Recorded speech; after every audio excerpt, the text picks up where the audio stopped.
नमस्कार विद्यार्थी मित्रांनो, स्वागत आहे तुमचं आपल्या यूट्यूब चॅनलमध्ये. आणि मी प्रथम डोके सर स्वागत करतो तुमचं आपल्या यूट्यूब चॅनलमध्ये.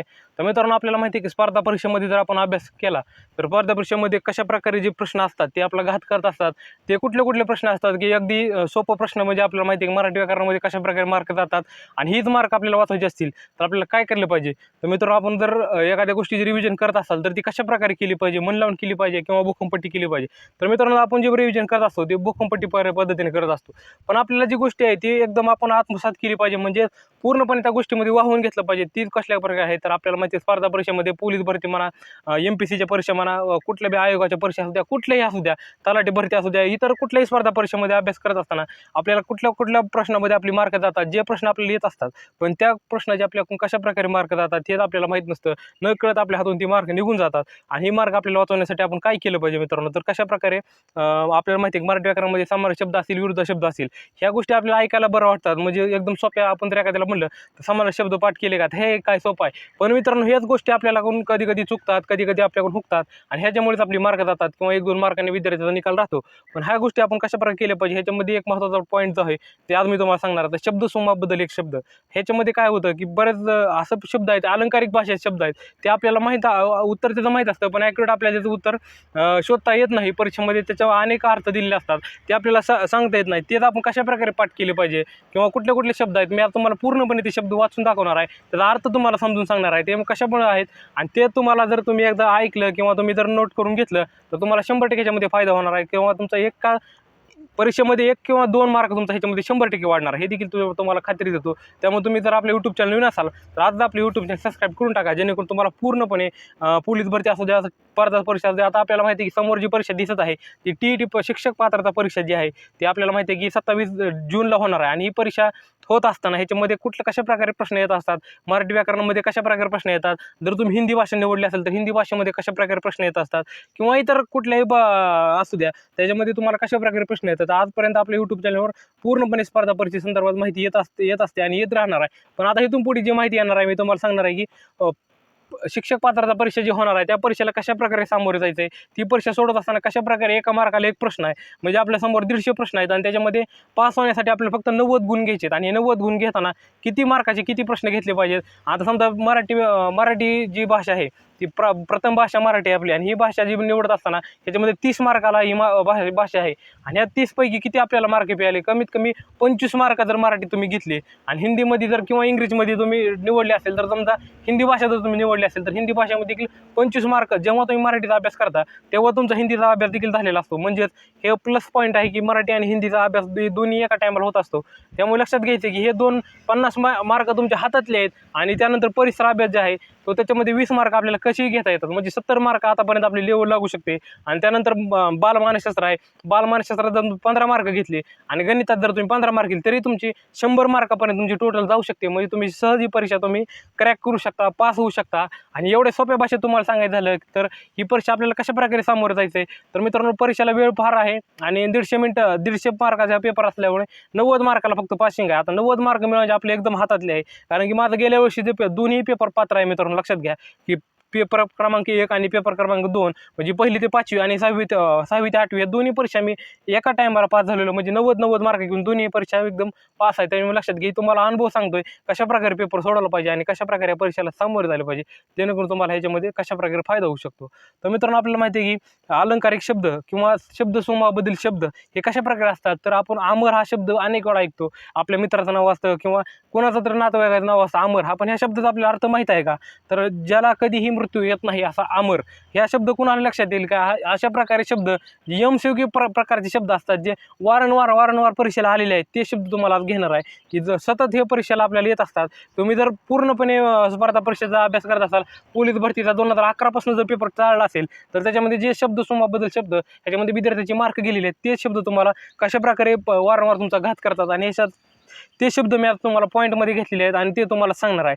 तर मित्रांनो, अमर हा शब्द वारंवार परीक्षेला विचारला गेलेला आहे. अमर या शब्दात शब्दसमूहाबद्दल एक अर्थ सांगा, तर ज्याला कधीही मृत्यू येत नाही असा, ह्याला अमर असं म्हणतात. त्यानंतर अभूतपूर्व हा शब्द आपल्याला ऐकायला नवीन वाटतो, कारण की आपण अनेकदा TVमध्ये ऐकला असतो, कुठल्या तर पुस्तकामध्ये ऐकलेला असतो, कुठल्या तर कथामध्ये ऐकलेला असतो. पण हा अभूतपूर्व शब्दाचा अर्थ काय आपल्याला माहिती आहे का. तर मित्रांनो, अभूतपूर्व हा शब्दाचा अर्थ आहे पूर्वी कधी न घडलेली घटना, म्हणजे त्याला अभूतपूर्व असे म्हणतात. म्हणजे पाठीमागं कधीही घडलेली आणि पूर्वी कधीही न घडलेली ही घटना म्हणजे अभूतपूर्व. त्यानंतर अविनाशी. अविनाशी हा शब्द अनेकदा आपण ऐकलेला आहे. अविनाशी, त्याला अविनाशी या शब्दाचा ज्याला कधीही नाश होणार नाही, ज्याचा कधीही नाश होणार नाही तो अविनाशी हा शब्दाचा अर्थ आहे. त्यानंतर अष्टपैलू. अष्टपैलू आपण शब्द अनेकदा कुस्तीमध्ये ऐकला असेल किंवा कुस्त्याची स्पर्धा कोणाला बघायची आवड असेल. आता हे मी तुम्हाला MCQ सांगत आहे. हे TET परीक्षेला देखील हेच प्रश्न येणार आहेत किंवा ह्याच प्रश्नाचा तुम्ही अभ्यास केला तर तुम्हाला 100% ह्याच्यामध्ये मार्क, एक ना एक मार्क तुमचा मिळू शकतो.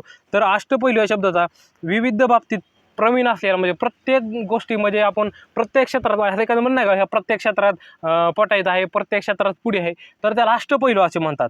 त्यानंतर अंबारी. अंबारी हा शब्द आपण बरेचदा ऐकला आहे. तर अंबारी या शब्दाचा हत्तीच्या पाठीवर बसण्यासाठी केलेली रचना, हत्तीच्या पाठीवर बसण्यासाठी केलेली रचना म्हणजे अंबरखाना देखील. अंबरखाना कशाला म्हणतात तर हत्तीचं जे घर असतं त्याला अंबरखाना म्हणतात. आणि अंबारी या शब्दाचं काय म्हणतात तर ह्याच्यामध्ये काय मिस्टेक होते, अंबरखाना आणि अंबारी ह्या शब्दामध्ये हत्तीच्या पाठीवर बसण्यासाठी केलेली रचना म्हणजे थोडक्यात हत्तीच्या पाठीवर बसण्यासाठी केलेली खुर्ची त्याला अंबारी असं म्हणतात. त्यामध्ये आमरण. आमरण उपोषण आपण जर शब्द ऐकला असेल, आमरण उपोषण. आता आपल्याला माहिती आहे की आपल्या महाराष्ट्राचे संघर्ष योद्धा मनोज जरांगे पाटील हे आमरण उपोषण करणार आहेत. ते कधीपासून करणार आहेत तर 31 मे पासून त्यांनी दिलेले आहे. तर त्याचा अर्थ काय, मरण येईपर्यंत आमरण उपोषण करणे म्हणजे एखाद्या गोष्टी मागणी मान्य होईपर्यंत म्हणजे मरण येईपर्यंत आमरण उपोषण. अशा प्रकारे आमरण ह्या शब्दाचा अर्थ आहे. त्यानंतर गर्भश्रीमंत. गर्भश्रीमंत या शब्दाचा काय अर्थ आहे मित्रांनो तर गर्भश्रीमंत श्रीमंत, जन्मतः श्रीमंत असलेलं म्हणजे एखाद्याच्या करोडपतीच्या घरी जन्माला येणे.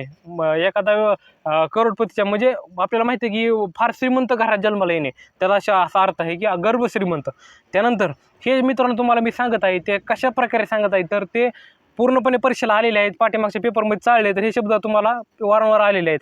त्यानंतर झांजर. झांजर हा शब्द आपल्याला नवीन ऐकायला वाटतो कारण की आपण कधी ना ऐकलेला नसतो. झांजर या शब्दाचा शब्दसमूहाबद्दल अर्थ सांगा. पहाटेचा व संध्याकाळचा अधूक प्रकाश. झांजर म्हणजे पहाटेचा व संध्याकाळचा म्हणजे पहाट झाल्यानंतर कशा प्रकारे थोडा थोडा उजेड असतो त्याला झांजर असं म्हणतात. आणि संध्याकाळ व्हायला टायमाला थोडा थोडा उजेड आपल्याला दिसत असतो त्याला देखील झांजर म्हणतात. म्हणजे ह्या झांजर या शब्दाचं लक्षात घ्या. आपण पहाटे जेव्हा उजेड असतो थोडक्यात अर्ध सकाळ उजळली असते म्हणजे पहाट थोडक्यात त्याला म्हणतात. या पहाटेचा थोडा उजेड असतो त्याला झांजर असं म्हणतात. त्यानंतर दैनंदिन. दैनिक म्हणजे काय सांगा, दैनिक सकाळ, दैनिक पेपर म्हणजे दैनिक म्हणजे दररोज प्रसिद्ध होणारे दैनिक.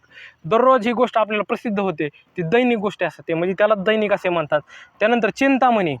चिंतामणी आपल्याला माहिती आहे की चिंतामणी गणपती देवाचं नाव आहे. त्यानंतर ह्या चिंतामणी शब्दाचा अर्थ काय आपल्याला माहीत पाहिजे तर मित्रांनो चिंतामणी या शब्दाचा अर्थ आहे इच्छिलेले देणारे मणी. इच्छिलेले देणारे म्हणजे आपण एखादी इच्छा मागितली त्याला देणारे मणी म्हणजे त्याला एखादा प्रसाद किंवा त्याला त्या अर्थ आपण काय म्हणतो एखादं ते गोष्ट आपल्याला मिळणे. त्यानंतर घरकोंबडा या शब्दाचा अर्थ आपल्याला माहिती आहे का, घरकोंबडा म्हणजे नेहमी घरात बसून राहणारा घरकोंबडा. याला असं म्हणतात की नेहमी घरात बसून राहणारा हा घरकोंबडा असतो. त्यानंतर पोपटपंची करणे म्हणजे काय सांगा. पोपटपंची म्हणजे आपल्याला काय अर्थ माहिती आहे का त्याचा तर पोपटपंची अर्थाचा काय तर अर्थ न समजता केलेले पाठांतर. आता सध्या बरेच विद्यार्थी करतायत परीक्षेच्या आधी करत असतात पोपटपंची करत असतो आपण, त्यालाच आपण काय म्हणतात भूकंपट्टी किंवा अनेक अर्थ आहेत त्याचे. पण त्याला पोपटपंचीचा अर्थ काय, पाठांतर न केलेला, अर्थ न समजता म्हणजे एखाद्या गोष्टीचा आपल्याला अर्थ माहीत नाही तर उगाच पाठ करत राहायचं ह्याला पोपटपंची. जसे आपण इंग्रजीच्या बाबतीत कसं करतो तर त्याला पोपटपंची म्हणतो. तर अशा प्रकारे ह्याचा अर्थ होऊ शकतो. त्यानंतर माणिक. माणिक या शब्दाचा अर्थ काय, तांबड्या रंगाचे मौल्यवान रत्न. माणिक. माणिक म्हणजे काय, तांबड्या रंगाचे मौल्यवान रत्न. अशा प्रकारे त्याला माणिक असे म्हणतात. त्यानंतर रौप्य महोत्सव. 25 वर्षांनी साजरा होणारा उत्सव याला रौप्य महोत्सव म्हणतात मित्रांनो. त्यानंतर मृत्युंजय. ज्याचे मृत्यूवर विजय मिळाला आहे. मृत्युंजय छत्रपती संभाजी महाराजांनी मृत्युंजय हा ग्रंथ त्यांना दिला जातो व त्यांना मृत्युंजय या नावाने ओळखलं जातं. ते कशा प्रकारे त्याच्यावर काय हे बी आलेले आहेत कथा आहेत, आपण तर वाचले असतील तर मृत्युंजय नावाचं पुस्तक देखील आहे. मृत्युंजय काय म्हणतात, ज्याने मृत्यूवर विजय मिळवला म्हणजे एवढ्या मोठ्या प्रमाणात औरंगजेबाने यांच्या छळ करून देखील तो पूर्णपणे त्यांनी धर्माला आपल्या सर्वश्रेष्ठ बनवून ठेवलं. त्यांना काय म्हणतात तर मृत्युंजय. त्यांनी मृत्यूवर देखील विजय मिळवला आहे त्यांना मृत्युंजय असे म्हणतात. त्यानंतर बरेच शब्द आहेत अशा आपल्याला पाठ करण्यासाठी, पण हे जे प्रश्न होते त्यानंतर आता हे जे महत्त्वाचे आहे ते आपल्याला कळलं पाहिजे. तर मित्रांनो 25 वर्षानंतर काय होतं, तर एखाद्या गोष्टीला जर 25 वर्ष पूर्ण झाले, समजा आपण एखादं हॉटेल टाकलं, त्याला जर आपल्याला 25 वर्ष पूर्ण झाले तर त्याला रौप्य महोत्सव म्हणतात मित्रांनो. हे देखील लक्षात असलं पाहिजे. रौप्य महोत्सव म्हणजे काय, तर एखाद्या गोष्टीला 25 वर्ष पूर्ण झालेत त्याला रौप्य महोत्सव म्हणतात. त्यानंतर 60 वर्ष पूर्ण झाल्यानंतर हीरक महोत्सव म्हणतात. 60 वर्ष पूर्ण झाल्यानंतर हीरक महोत्सव म्हणतात. आणि 50 वर्ष पूर्ण झाल्यानंतर काय म्हणतात, तर सुवर्ण महोत्सव म्हणतात. 50 वर्ष पूर्ण झाल्यानंतर सुवर्ण महोत्सव म्हणतात. त्यानंतर 100 वर्ष पूर्ण झाल्यानंतर शतक महोत्सव म्हणतात, म्हणजे शताब्दी देखील आपण त्याला म्हणू शकतो. त्यानंतर 75 वर्ष पूर्ण झाल्यानंतर काय म्हणतात, तर अमृत महोत्सव म्हणतात. त्यानंतर 125 वर्ष पूर्ण झाल्यानंतर काय म्हणतात, शतकोत्तर रौप्य महोत्सव. शतकोत्तर रौप्य महोत्सव. अशा प्रकारे हे जे मी तुम्हाला शब्द सांगितले हे तुम्ही नोट करून ठेवा, कारण की जेणेकरून तुम्हाला स्पर्धा परीक्षेमध्ये कमीत कमी ह्याचे 1 ते 2 मार्क तुमच्या ह्याच्यामध्ये मिळणार आहे. प्रत्येक व्हिडिओमधून तुम्हाला 1 ते 2 मार्काचा काहीतरी फायदा होणार आहे. त्यामुळे तुम्ही व्हिडिओ बघत चला, आणि यूट्यूब चॅनल नवीन असाल तर आज आपले यूट्यूब चॅनल सबस्क्राईब करा, आणि जेणेकरून नवीन नवीन मित्रांना ही माहिती पाठवा, कारण की तुम्हाला प्रत्येकाला ही माहिती बघायला मिळेल, आणि जेणेकरून तुमचं प्रतिसाद वाढेल, आणि आम्हाला देखील व्हिडिओ बनवण्यासाठी चांगल्या प्रकारे आनंद मिळू शकतो. कारण की जेणेकरून तुम्ही जर आपले यूट्यूब चॅनल सबस्क्राईब केलं तर आम्ही तुम्हाला आणखी नवीन पोलीस भरती संदर्भात, स्पर्धा परीक्षे संदर्भात आणखी नवीन माहिती सांगण्याचा प्रयत्न करू. धन्यवाद.